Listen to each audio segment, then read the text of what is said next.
Halo Papi, V mau tanya, bagaimana sih caranya kita tahu apa talenta kita?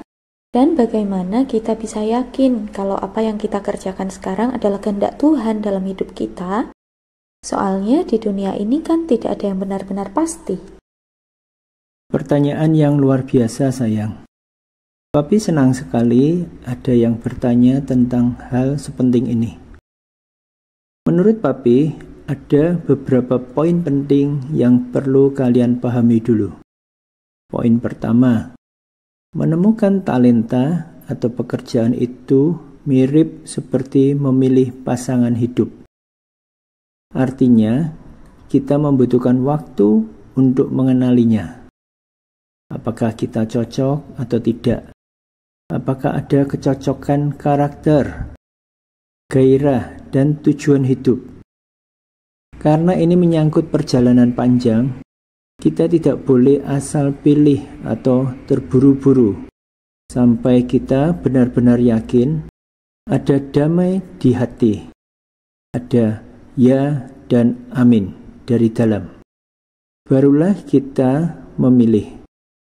Dan kalau sudah memilih, maka jalanilah dengan sepenuh hati sampai kamu mendapatkan pendapatan yang cukup. Syukuri, pertahankan, dan tingkatkan sampai melenting sebanyak 5 grade di sepanjang hidup kita. Poin kedua, restu orang tua itu sangat penting.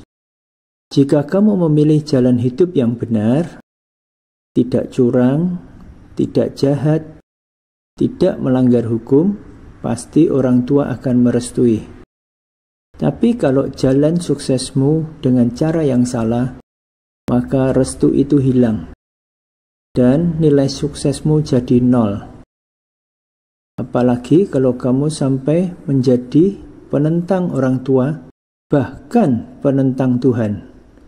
Waspadalah, karena ujungnya adalah hari malapetaka. Poin ketiga, untuk mengerti kehendak Tuhan, kita harus sadar bahwa Tuhan tidak memaksa manusia. Tuhan memberikan kehendak bebas. Kamu bisa pilih A, B, atau bahkan C. Tapi ingat, Tuhan tidak mau yang suam-suam kuku. Tidak bisa netral. Kamu harus memilih untuk berada di pihaknya, yaitu A atau B, atau menjadi penentangnya, yaitu C. Papi hanya bisa membimbing kalian untuk berada di posisi A. Posisi yang mau mendengar, taat, dan berjalan dalam terang firman-Nya. Sekarang kalau kamu sudah berada di posisi A, maka langkah selanjutnya adalah mengisi manusia rohmu dengan firman Tuhan. Dengarkan, renungkan siang dan malam, karena firman Tuhan adalah buku manual hidup kita. Setelah itu, isi juga jiwamu dengan pengetahuan, pembelajaran, latihan logika, dan juga relasi dengan banyak orang supaya IQ-mu juga bertumbuh. Nah, setelah roh dan jiwamu mulai terisi, kamu akan mulai merasakan gejolak di dalam. Ide, mimpi, dan arah mulai muncul. Benang-benang yang tadinya acak mulai menyatu menjadi gambaran besar tentang masa depanmu.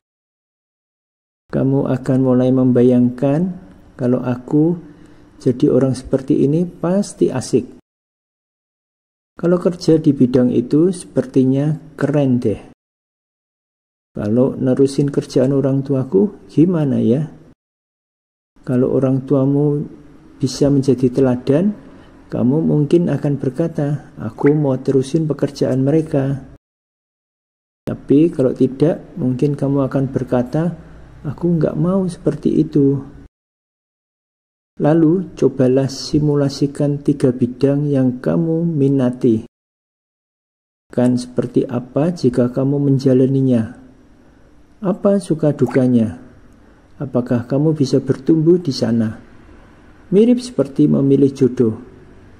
Kita coba kenali 3 kandidat, lalu pikirkan baik-baik sisi positif dan negatifnya. Setelah itu, bawa semuanya dalam doa. Minta pendapat teman dekat, sahabat, dan pastinya orang tua. Dengarkan masukan mereka dengan telinga terbuka. Setelah cukup waktu dan pertimbangan, pilihlah satu dan jalanilah dengan kacamata kuda. Fokus, tidak menoleh ke kiri atau ke kanan, dan berjuanglah sampai berhasil. Kesimpulannya, sayang, apa yang kamu pilih dengan doa, dengan hati yang mau belajar dan mendengarkan masukan, dan dengan sikap hati yang taat pada Tuhan, itulah kehendak Tuhan dalam hidupmu. Kalau kamu ingin hidupmu penuh kepastian, lekatkan dirimu pada pokok anggur yang benar, yaitu Kristus sendiri. Paham ya nak? Bye-bye sayang.